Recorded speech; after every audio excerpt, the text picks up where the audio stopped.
రైతు ఎలా దగాపడ్డారో దానికి సంబంధించిన 40 కోట్ల రూపాయల స్కామ్ గురించి ఈ రోజున ఈ ప్రెస్ మీట్ పెట్టడం జరుగుతుంది.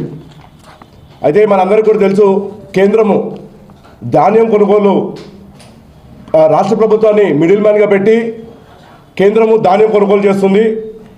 దానికి సంబంధించిన ధాన్యం కొనుగోలుతో పాటు హమాలీలు అలానే ట్రాన్స్పోర్ట్ కూడా మొత్తం కూడా కేంద్ర ప్రభుత్వం FCI ద్వారా ఇవన్నీ కూడా డబ్బులు రాష్ట్ర ప్రభుత్వానికి చెల్లిస్తుంది. రాష్ట్ర ప్రభుత్వము సొసైటీల ద్వారా రైతులకి ఈ పేమెంట్స్ అన్నీ కూడా చెల్లించాల్సిన వైనం ఉంది.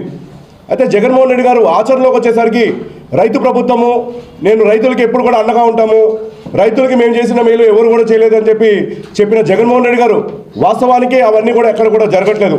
నెల్లూరు జిల్లాలోనే రైతాంగము దాదాపు 40 కోట్ల రూపాయలు ఈ హమాలీ ద్వారా ట్రాన్స్పోర్ట్ ద్వారా నష్టపోయిన వైనం. అయితే ఇటీవల ఈ 2022 సంవత్సరం దాకా